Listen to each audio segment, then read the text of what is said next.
if someone were to murder Alex or murder me, they already murdered themselves in that action. They already bestowed the punishment upon themselves. We are simply completing the task. When you take another person's life, you already took your own life. I have concerns over things like the death penalty. Is it? It's one of the 10 Commandments. You should not murder. So, is it somehow justified because they're such a horrible criminal, or are they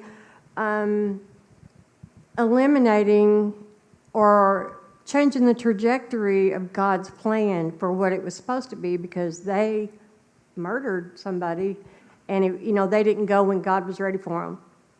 Great question. So I get this question a lot. So it does say do not murder. It does not say do not kill. So those are two different Hebrew words, right? So to murder is a completely different thing than to kill. For example, you're allowed to kill in self-defense. Somebody comes into your house, you are allowed to take that life if your life is being put into jeopardy. In fact, to go a step further, the reason why it made sense to ancient Israel, did you know that a life for a life, otherwise known as the death penalty, is the only law that is in all 5 books of the Torah? It's the only law.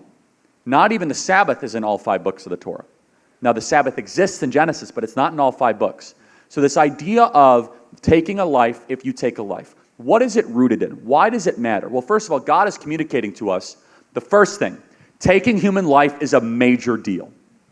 That's God's first moral teaching in the Torah, that it's not to be trivialized. Let me give you another example. There's a law of the 613 laws of Judaism, of which we are not bound to the ceremonial law, which is one of them, that if an animal takes a human life, you must kill that animal. Okay, so it's like, okay, that's like, why do that? Well, what are you going to have, oh yeah, that's Lenny, he killed my uncle, and say hi. Like, you're going to keep that animal around? The only punishment imaginable for taking the thing that only we are made in the image of God. So if you take another image bearer's life, what could possibly be a just punishment for that? Well, according to the economy of God, it's that your life must also be taken. And according to scriptural theology, we are not taking that person's life. When you take another person's life, you already took your own life. I want you to think about that. If someone were to murder Alex or murder me, they already murdered themselves in that action.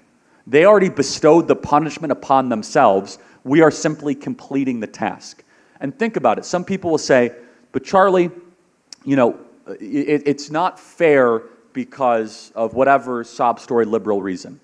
How is it, and honestly, no, and I'll just close with it. I'll kind of finish with this. But you know who it's not fair to? It's not fair to the victims. You are cheapening the lives of the victims. You are basically saying the victims die and you get to live.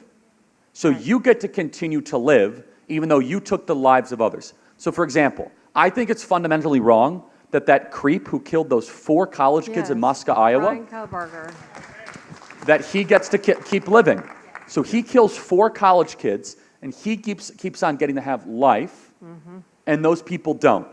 In order to say that those people's lives mattered, the only just thing that we can reason ourselves to is to take that person's life. And that is not murder, that is killing, and it's societal self-defense.